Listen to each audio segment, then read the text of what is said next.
आगे अब बढ़ते हैं, कोरोना की रफ्तार की बात करते हैं। एक बार फिर से डराने वाले आंकड़े निकलकर सामने आए। एमपी की खासतौर से बात करेंगे तो बीते 24 घंटे में 2556 नए केस सामने आए हैं और ये आंकड़ा दिन में 6 महीने बाद सामने आया है। इससे पहले 17 सितंबर 2020 को 2552 पॉजिटिव केस मिले थे और एक माह में 35,624 लोग कोरोना वायरस के शिकार हुए। इसी तरह 31 मार्च को 12 लोगों की मौत हो गई और इस तरह प्रदेश में अब तक कोरोना से 3,998 लोग जान गंवा चुके हैं। बीते 24 घंटे की बात करें तो भोपाल में 528, इंदौर में 638 और जबलपुर में 170, ग्वालियर में 107 कोरोना संक्रमित मरीज मिले।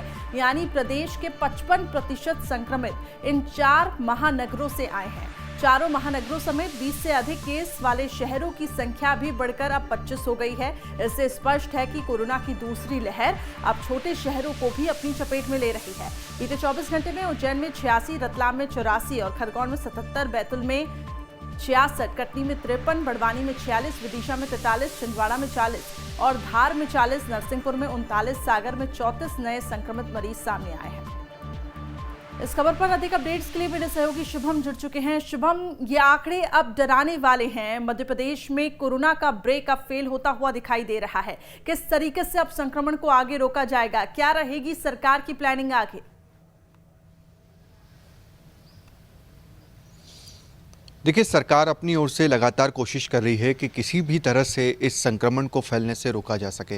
हालांकि बीच बीच में हमने देखा था कि संक्रमण की रफ्तार काफ़ी कम हो गई थी, नए मामले आना काफ़ी कम हो गए थे, मौत का आंकड़ा भी कम हो गया था। मगर अब एक बार फिर से कोरोना की ये जो दूसरी या तीसरी इसे आप लहर कहें, जिसके तहत लगातार मामले बढ़ते जा रहे हैं और नतीजन मध्य प्रदेश के 4 शहरों में शुक्रवार यानी कि आज रात 9 बजे से लेकर सोमवार सुबह 6 बजे तक लॉकडाउन लगा दिया गया है। जिसमें खरगोन शहर, जहां पर लगातार कोरोना के 80-90 मामले रोज़ाना आ रहे हैं, छिंदवाड़ा जहां पर मौतें सबसे ज़्यादा हो रही है, महाराष्ट्र से बिल्कुल सटा हुआ छिंदवाड़ा है और यहाँ पर मामले सबसे ज़्यादा आ रहे हैं। सबसे पहले लॉकडाउन इसी ज़िले में लगाया गया था। इसके अलावा छिंदवाड़ा से ही कुछ ही दूरी पर बैतूल है और बैतूल के अलावा रतलाम। ये 4 ज़िले ऐसे हैं जहाँ पर आज रात 9 बजे से लेकर सोमवार सुबह 6 बजे तक लॉकडाउन लगा दिया गया है।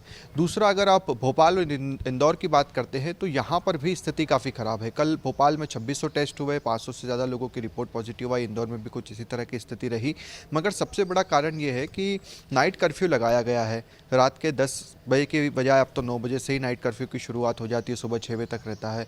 मगर नाइट कर्फ्यू का कोई असर भोपाल या इंदौर में दिखाई नहीं दे रहा है। देखिए, नाइट कर्फ्यू लगाते उसके बाद जो 400 केसेस आ रहे हैं वो कम होकर 300 हो जाते, 250 हो जाते, तो आप ये आकलन लगा सकते हैं कि देखिए नाइट कर्फ्यू का असर है या मगर यहाँ पर जिस तरह से मामले बढ़े हैं, जो 300 थे अब वो 500 पर चले गए नाइट कर्फ्यू के बाद। यानी कि नाइट कर्फ्यू भी कहीं ना कहीं बेअसरी साबित हो रहा है। अब चालान को लेकर जन जागरण अभियान चलाया जा रहा है, अलग अलग तरह की मुहिम चलाई जा रही है, चालान भी काटे जा रहे हैं मास्क नहीं लगाने को लेकर, मगर उसका भी असर जो है वो कम ही दिखाई देता है। तो इन सब चीज़ों के चलते जिस तरह से 4 जिलों में लॉकडाउन लगाया गया है, उसे देखते हुए लगता है और खासतौर पर इंदौर और भोपाल में बढ़ते मामलों को देखकर ऐसा लगता है कि आने वाले समय में इन 2 शहरों में या इन 2 जिलों में भी शुक्रवार से लेकर सोमवार तक लॉकडाउन जरूर लगाया जा सकता है। ठीक है शुभम, अब उसी तरीके से आगे बढ़ते हुए दिखाई दे रहे हैं। जो पिछले साल जैसी स्थितियां थी, परिस्थितियां थी, वैसे ही अब कुछ बन गई हैं। बने रहे मेरे साथ, लगातार आगे अभी आपसे जानकारी लेते रहेंगे। तो मध्य प्रदेश में कोरोना का संक्रमण तेजी से बढ़ता जा रहा है। दूसरी लहर अब छोटे शहरों तक पहुंच रही है और बीते 24 घंटे में ये आंकड़े डराने वाले हैं।